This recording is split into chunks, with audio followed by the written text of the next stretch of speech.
Assalamualaikum warahmatullahi wabarakatuh. Bismillah, alhamdulillah, wa syukru lillah ala ni'matillah, wa la hawla wa la quwwata illa billah, wassalatu wassalamu ala sayyidina rasulillah Sayyidina Muhammad ibn Abdillah wa ala alihi wa ashabihi wa man tabi'a sunnatahu wa jama'atah min yaumina hadha ila yaumil ba'thi wan nahdah, amma ba'du. Para hadirin semua, alhamdulillah, pertama-tamanya syukur kehadrat Allah Subhanahu wa taala karena kita diberikan oleh Allah Subhanahu wa taala usia yang panjang sehingga kita dapat lagi bertemu dengan hari Jumaat, yaitu Sayyidul Ayyam, penghulu bagi hari-hari yang lain, dan kita dapat diberi peluang oleh Allah Subhanahu wa taala untuk hadir ke masjid bagi menunaikan sembahyang berjemaah, yaitu sembahyang Jumaat, sebagai satu latihan untuk kita hadapi pada hari akhirat kelak. Itu ketika mana ditiup sangkakala yang kedua, maka manusia semua bangkit daripada kubur masing-masing dan dihalaukan ke mauqif di padang mahsyar, iaitu tempat berhimpun sekalian manusia. Jadi mana-mana orang yang tidak pernah berhimpun ketika mana di dunia mula, maka terkejut dia. Qalu ya man ba'athana min marqadina. Kata orang-orang yang terkejut akhirat kelak bila bangkit daripada kubur, dia kata ya wailana man ba'athana min marqadina. Ya wailana, celaka dah kita ni. Man ba'athana min marqadina. Siapakah yang telah membangkitkan kita daripada tempat tidur kita?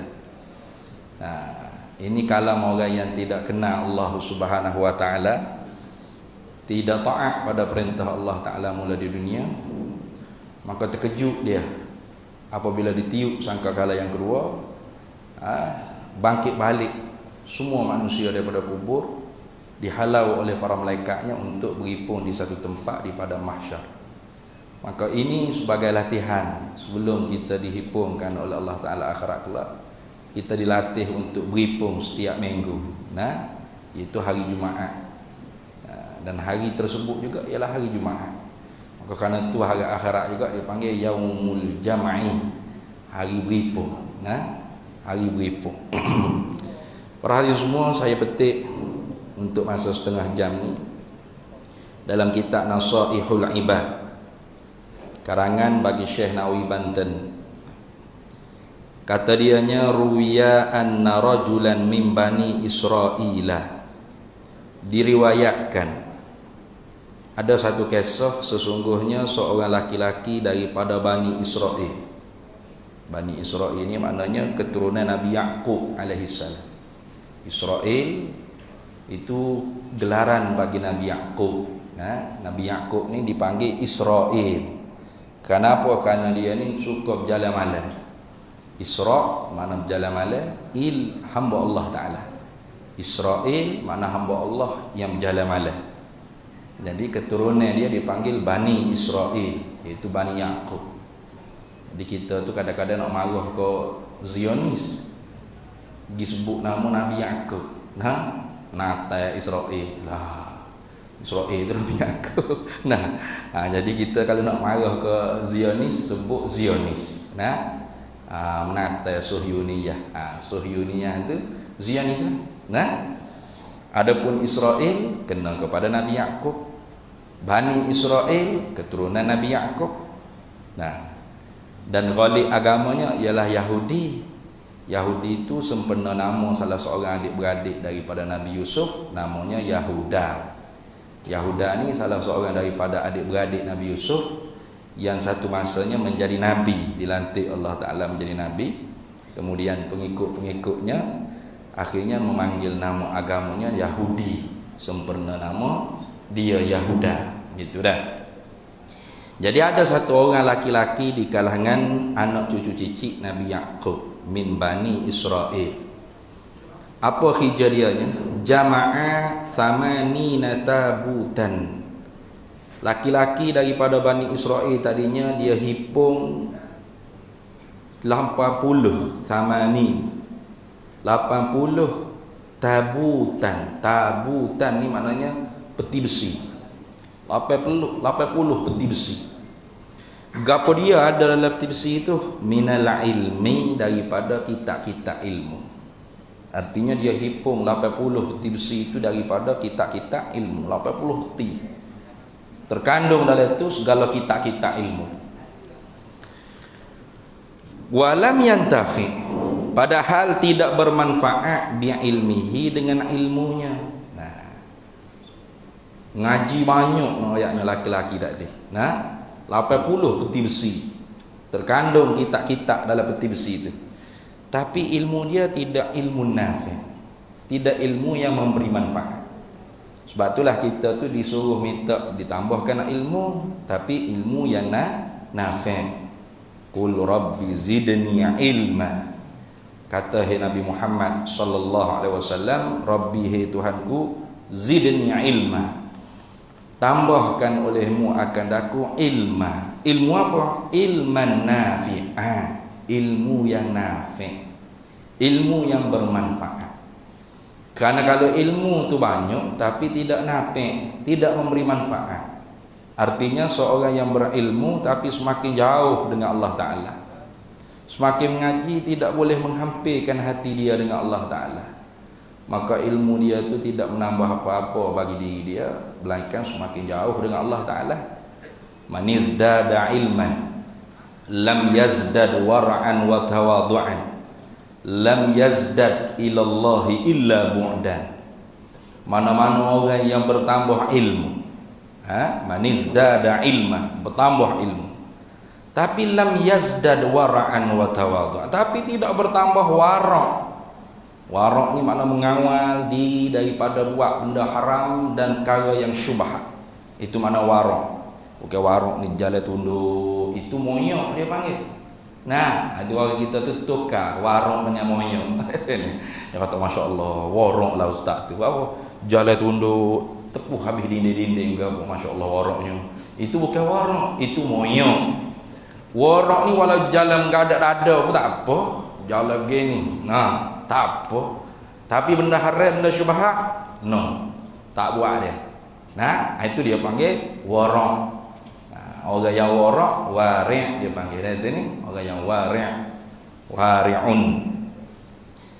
Tak tambah warok dan tak tambah tawadhu'. Apa tawadhu'? Rendah hati. Itu tawadhu'. Man tawaddu'a rafa'ahu Allah. Barang siapa yang rendah hati, rendah jiwa, berarti dia tak rasa dia lebih apa-apa, dia tak rasa ana khairum minhum. Bahkan dia kata ana minhum wa hum minni. Nah, aku daripada mereka, mereka pun sama seperti aku. Tidak kata ana khairum minhum, aku lebih baik karena aku ustaz, aku syekh, aku dah. Itu dia panggil tawadhu'. Nah, rendah jiwa, rendah hati. Karena orang yang takabur ni orang yang merasakan diri dia lebih baik pada orang lain. Seperti iblis. Nah, Tuhan kata, kenapa kamu tidak sujud? Lima lam asjud. Nah, kenapa kamu tidak sujud kepada tu Adam? Khalaqtu biyadai, yang aku jadikan dengan kedua aku sendiri. Jawabnya tu iblis, dia kata, ana khairum minhu, aku lebih baik pada dia. Khalaqtani min narin wa khalaqtahu min tin. Menjadikan aku daripada api, api sifatnya menegak ke atas. Nah, wa khalaqtahu min tin, menjadikan tu ada itu daripada tanah, tanah ni mendak ke bawah. Jadi kira-kira siapa yang lebih baik, melenggak ke atas ke mendak ke bawah? Melenggak ke atas lebih baik. Tengok tu. Katanya siapa? Iblis. Disebab tu iblis itu sifatnya takabur. Dan itulah maksiat ia dengan Allah Ta'ala.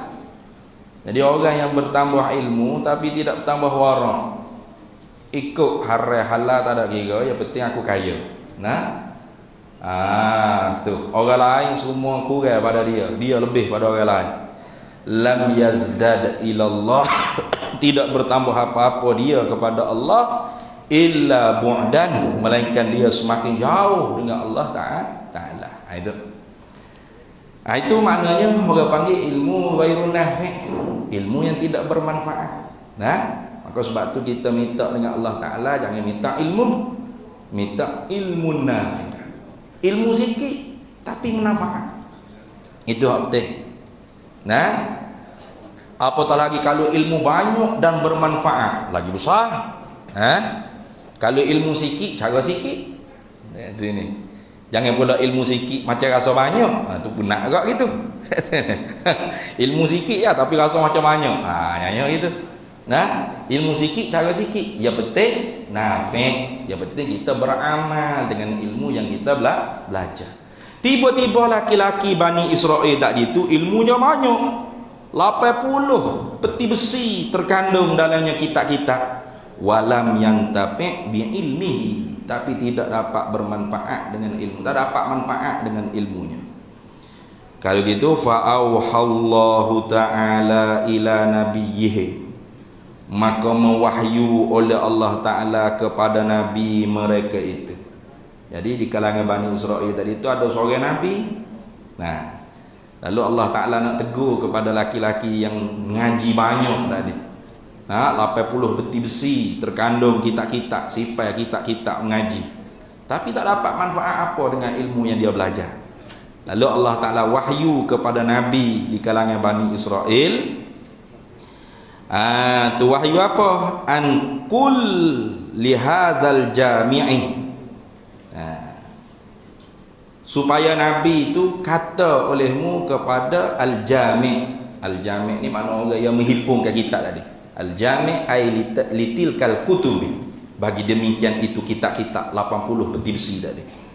Kata oleh muhai Nabi kepada laki-laki yang mengaji banyak tadi, kata lagu mana? Lau jama'ta katsiran minal ilmi, jikalau menghimpunkan oleh engkau akan banyak daripada kitab-kitab ilmu, lam yanfa'ka, nescaya tidak memberi manfaat apa-apa pun kepada engkau, illa melainkan anta'mala, bahawa engkau tu beramal bisalah sati asya'ah, dengan 3 segala perkara.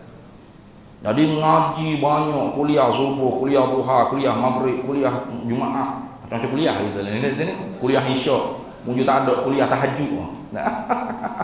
Banyaknya kuliah itu tak ada dapat manfaat apa-apa, melainkan kita beramal dengan 3 perkara. Illa, melainkan anta'mala bisalasati asya'a, melainkan engkau tu beramal dengan 3 perkara. Apa yang pertamanya? 3 perkara. Pertamanya la tuhibbud dunya, jangan engkau cinta akan dunia. Cinta dunia lagu mana? Peluk dunia itu. Cinta dunia ni ai mata'aha wa zukhrufaha. Mata bendanya dan barang-barang perhiasannya dunia, jangan kamu cinta. Itu cinta ni sifat hati. Jadi kita tu tak nampak orang tu cinta ke dunia ke tak, melainkan hati dia. Tu bahkan Nabi Isa kata hubbud dunya ra'su kulli khati'ah. Cinta dunia itulah ialah kepala bapak bagi segala kejahatan, gitu. Hubbud dunya, cinta pada dunia, ra'su kulli khati'ah, ialah kepala bapak bagi segala kejahatan. Pucuknya cinta pada dunia. Itu. Orang sanggup bermusuh, orang sanggup berfitnah, orang sanggup langgar hukum Allah Ta'ala kerana cinta pada dunia. Betul sungguh Nabi Isa kata tu. Cinta pada dunia tu ialah ra'su kulli khati'ah. Jadi kalau kita nak dapat manfaat ilmu yang kita belajar, la tuhibbud dunya, jangan kita cinta pada dunia. Lepas tu lari duduk planet Namek ke mana? Bukan makna jangan cinta dunia mahu tinggal dunia ni. Cinta ni sifat hati. Hati tu jangan peluk pada dunia, jangan. Dunia ada di tangan, ya. Miliklah dunia. Nah, kita duduk dunia, tak boleh keluar daripada dunia dah. Nah, ni. Laqad makkanna wa laqad makkannakum fil ard wa ja'alnakum fiha ma'ish. Sesungguhnya kami menempatkan manusia itu memang di atas muka dunia. Nak lari duduk planet Namek Marikh mana tak boleh. Nah, memang dunia ni tempat Allah Taala letak kita kedudukan di dunia. Wa ja'alnakum fiha ma'ish, dan Allah Taala jadikan dunia ni tempat kita cari ma'isyah, keperluan kita. Ya. Tapi hati kita jangan cinta pada dunia. Karena cinta pada dunia itulah merupakan kepala bagi segala kejahatan dan kemerosotan Islam pun kerana cinta pada dunia. Cuba tengok peperangan Uhud. Nah, padahal ketika tu orang Islam menang dah. Tapi kerana hak duk jaga bukit dia kata, kalau kita tak turun rebut harta dunia, harta ghanimah, nah, harta yang ditinggal oleh musuh dalam peperangan, rugi kita. Turun. Akhirnya kalah. Tengok. Maka sebab tu Sayyidina Ali ketika tu dia bersyair. Bila ramai orang turun rebut harta ghanimah, dia kata, hiya dunya aqallu minal qalili wa 'ashiquha adallu minadh-dhalili. Itulah dunia aqallu minal qalili, benda hak paling sikit daripada benda hak paling sikit. Dunia ni paling kecil, paling sikit. Orang hak akhir keluar daripada neraka. Akhir sekali keluar daripada neraka kerana ada iman dia sah. Nah, tertulis di dahinya bekas alumni neraka. Tuhan balas syurga 10 kali lebih luas pada dunia. Luas sungguh. Tapi hak tu tak berebut kita. Tak berebut mana? Dunia hak sepik ni berebut. Tanah sakopok tinggal sekangkang kera. Sekangkang kera tengok kera kaki luar mana. Kecil ya, tapi gebaloh adik-beradik. Membuka abang aku lah, membuka adik aku lah. Tengok. Dunia tadi. Maka kata Sayyidina Ali, wa asyiquha adallu minadh-dhalili. Orang yang asyik dengan dunia ni lebih hina daripada binatang yang paling hina. Tengok. Nak naik gapo hak paling hina. Jawab je betul selalu lah. Lebih hina pada babi. Kata. Maka jangan kita cinta pada dunia. Jangan. Tu kita tengok. Kenapa tu? Jangan kita cinta pada dunia. Falaisat bidaril mu'minina, kerana dunia itu bukan negeri tempat orang mukmin. Bukan. Nah, li'annaha laisat dara jazain lil mu'minin. Fa inna dara thawabihim al-jannah. Kerana dunia ni bukan negeri atau tempat orang mukmin selayaknya terima balasan. Memang negeri tempat dunia ni ialah darul ibtila, negeri tempat coba, negeri tempat uji. Nah, uji dengan kesenangan, uji dengan kesusahan, uji dengan ada pangkat, uji dengan tak ada pangkat, semua diuji. Nah, uji dengan tak ada pangkat. Orang tak ada pangkat, dia diuji dengan tak ada pangkat. Patut kena buat game ni. Ada sedap dia cakap. Masa dia tak ada pangkat. Bahawa dia ada pangkat pula, apa tak boleh buat juga. Gau pula. Gitu. Diuji sama kita. Nah, uji dengan kaya, uji dengan miskin. Uji. Dunia ni tempat uji. Ada ni. Lebih-lebih lagi orang mukmin. Nah, am hasiban nasu an yutraku amanna ayyakulu amanna wa hum la yuftanun. Adakah manusia tu menyangka kami biarkan mereka mendakwa kata kami orang mukmin padahal mereka tidak dicoba, tidak diuji? Tentu tidak. Apatah lagi bila orang itu mengaku dia mukmin, pasti lebih berat ujiannya yang kena kepada diri. Kenapa? Karena Allah Ta'ala nak menzahirkan siapakah benar-benar ikhlas, betul hati dia mengaku kata dia orang mukmin. Itu. Yang pertama tu. Yang kedua, wala tusahibis syaitana. Jangan kamu bersahabat dengan syaitan. Jangan. Memang tak ada siapa dia kata. Gimana tu? Kisah jumpa saya mana? Saya syaitan. Tak ada jumpa saing syaitan gitu dia tu ni. Bahkan kita ni kalau depan orang enggak syaitan musuh kita hak nyatalah. Laknatullah ala syaitan, syaitan laknatullah. Lidah kita hebat. Tapi dalam bersunyi sepi rupa-rupanya syaitan tu kekasih dia. Bertepek peluk dengan syaitan. Lidah saja melaknat syaitan, tapi hati ada biu dengan syaitan. Betul ni? Berat tu. Nah, ini kita. Jadi jangan kita bersahabat dengan syaitan, jangan kita bersahabat zahir batin. Zahir kita marah ke syaitan begini, mukanya nak marah. Batin pun kita begini juga.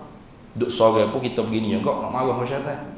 Ni depan orang kita tapi duduk belakang orang, syaitan tu merapak dia. Nah. Tu. Padahal Tuhan kata innasyaitana lakum aduwwun mubin. Sesungguhnya syaitan bagi kamu itu musuh yang sangat nyata. Tapi kita duk kira musuh hak nyatanya, musuh hak maki kita, hak marah kita, hak lawan kita. Tak. Musuh sebenar musuh tu ialah dua.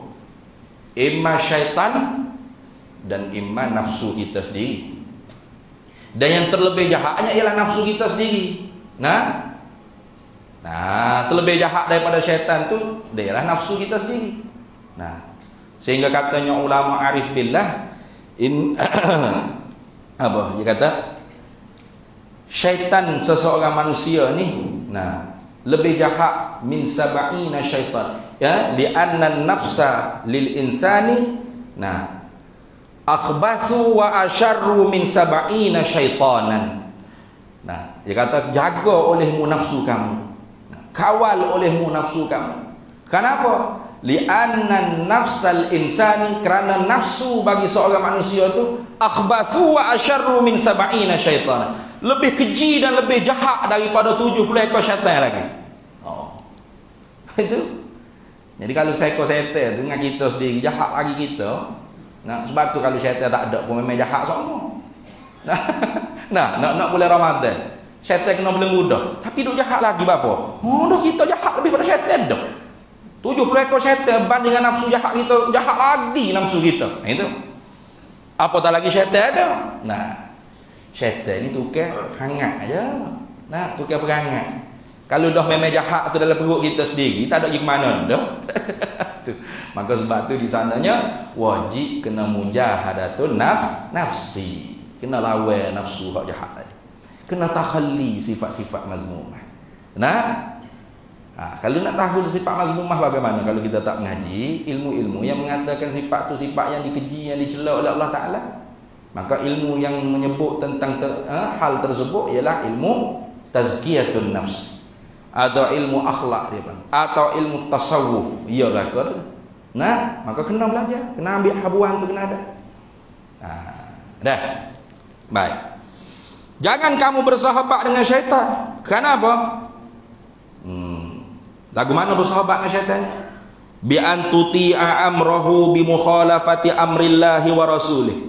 Dengan bahawa engkau taat akan perintah syaitan dengan menyalahi perintah Allah dan Rasulullah sallallahu alaihi wasallam.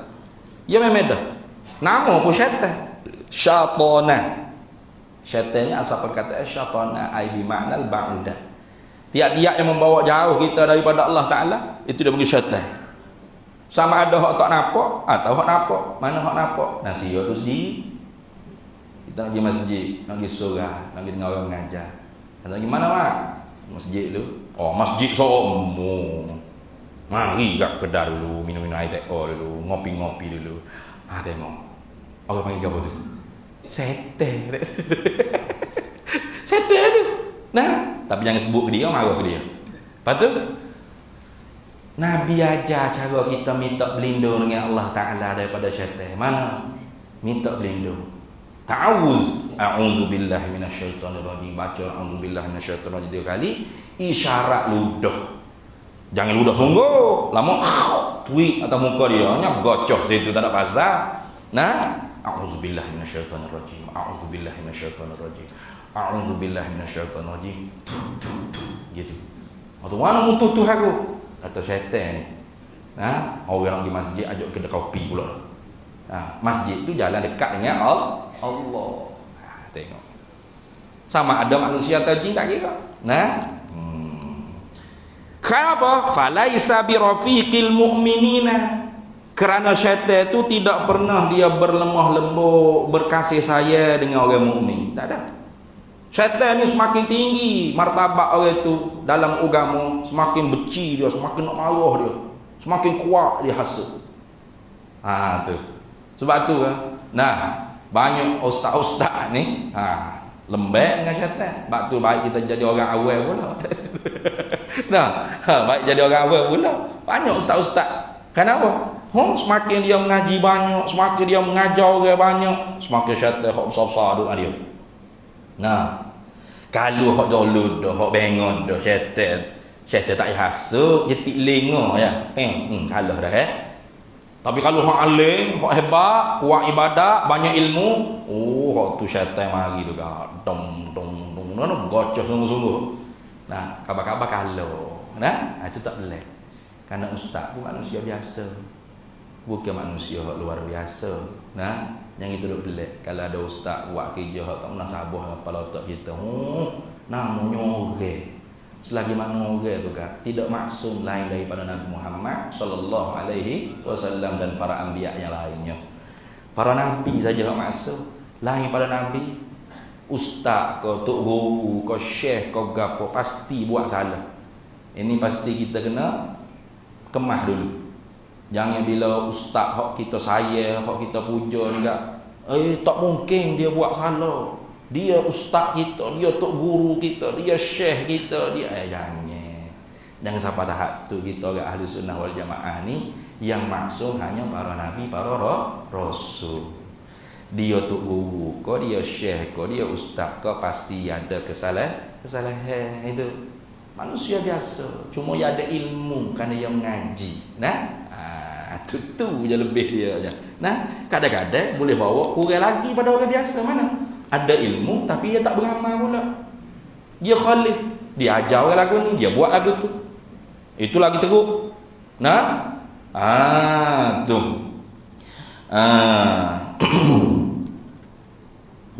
Lima taquluna ma la taf'alun.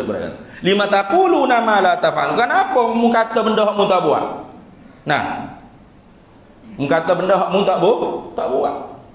Kabura maqtana indallah an taqulu ma la taf'alun. Besar dosa di sisi Allah kita kata benda hak kita tak buat. Itu besar, bahaya tu. Banyaklah. Nah, kita kata ceramah ngajar. Lepas tu tanya nak buat, kita ada tu ni. Kita tak mampu lagi kita. Tanya orang tak mampu kita kata kakak nah. Tu bahaya je tu. Itu ni. Tu fikir-fikirlah, kalau pahal tak pahal sudah. Baik, wala tu'zi ahadan, dan jangan engkau menyakiti akan seorang pun ai min ibadillah. Kita kata minal mu'minin, min ibadillah. Dalam bab buat baik ni kita kena buat baik belaka.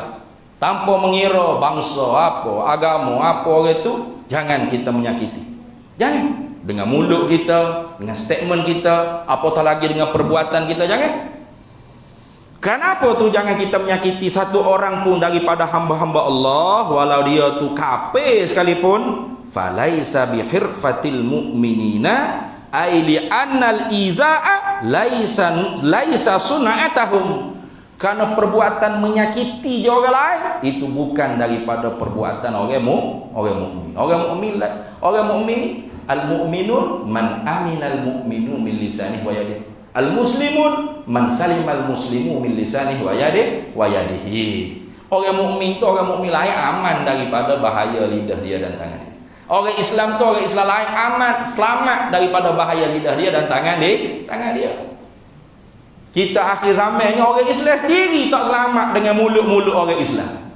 Nah, akibat daripada fatwa-fatwa orang yang dikatakan sebagai syekh, sebagai guru, hancur negeri seumpama Syria, hancur negeri seumpama Nuh, Yaman dan sebagainya. Kenapa? Karena ada mulut-mulut orang yang dikatakan mukmin, bahkan ulama, bahkan apa sahaja gelaran diberi kepada dia, tapi dengan sewenang-wenangnya ajra'ukum 'alal fatwa ajra'ukum 'alan nar. Berani dengan berfatwa tu berani dengan api neraka Allah Taala. Nah, halal darah, perang, jihad bisa hancur negara orang. Dia nak tanggungjawab bila? Nyawa manusia. Padahal manusia tu binaan Allah. Lebih mahal nyawanya daripada Kaabah, daripada Masjid Nabawi, Masjidil Aqsa. Satu orang nyawa manusia. Karena Masjid Aqsa, Masjid Nabawi, Kaabah, Baitullahil Haram, kalau runtuh, manusia boleh bina balik. Tapi nyawa manusia yang dihalalkan dan dibunuh, dibom. Nah, karena fatwa-fatwa yang keluar daripada mulut-mulut orang yang tasarrak fit takfir, gaduh cepat nak kafir orang, ini tidak akan dapat dihidup balik, dihitung oleh Allah Ta'ala akhirat. Ini baik. Maka jaga-jaga. Kalau kita nak ilmu kita nafi', 3 perkara tadi kita kena amal. InsyaAllah, walau ilmu sikit, ilmu kita ilmu nafi', ilmu yang bermanfaat. Mana? Jangan cinta pada dunia, jangan bersahabat dengan syaitan, dan jangan kita menyakiti hamba Allah walau dia orang kafir sekalipun. Ini. Jadi cukup setakat tu, satu dah ni nak ketebuh pula. Nah, sebelum kita doa ni amat sedikit tentang pondok Ambo tu lah. Jadi alhamdulillah pada bulan 7 hari tu pondok Ambonya boleh dah kupu tu cukup 1 juta. Alhamdulillah. Tapi bila kita nak bayar kepada tuan tanah, dia kata tuan tanah kata kena cah. Orang panggil apa? Denda kerana lewat bayar sepatut bulan 12. Jadi bila kita pendek ceritanya, kita pun merayu kita tak dapat pergi ke pejabat tanah untuk kita ukur haluh dan sebagainya. Rupa-rupanya tanah tersebut hak seekar harga 1 juta tu ada pengambilan rizat sungai. Jadi alhamdulillah kita batal jual beli dengan penjual tersebut. Sekarang ni kita dah dapat tanah yang lebih luas lagi, iaitu tanah 2 ekar. Harganya lebih murah daripada tu, 900,000. Alhamdulillah kita bayar lah. Kerana hak dulu 1 juta seekar. Hak ni 2 ekar 900,000. Siap dah bayar. Jadi lebih lagi 100,000. Jadi yang meminta hak mana hak wakaf dah sini ada 100,000 tu untuk halalkan buat apa-apa dulu, dan minta doa supaya dipercepatkan dan dipermudahkan oleh Allah Taala untuk buat plan dan sebagainya. Nanti kalau keluar quotation dia berapa-berapa barulah kita akan umumkan. Sekarang ni tak tahu lagi lah. Berapa pembinaan surau, pondok, rumah guru, asrama dan sebagainya, tak tahu berapa. Cuma kita kutip juga.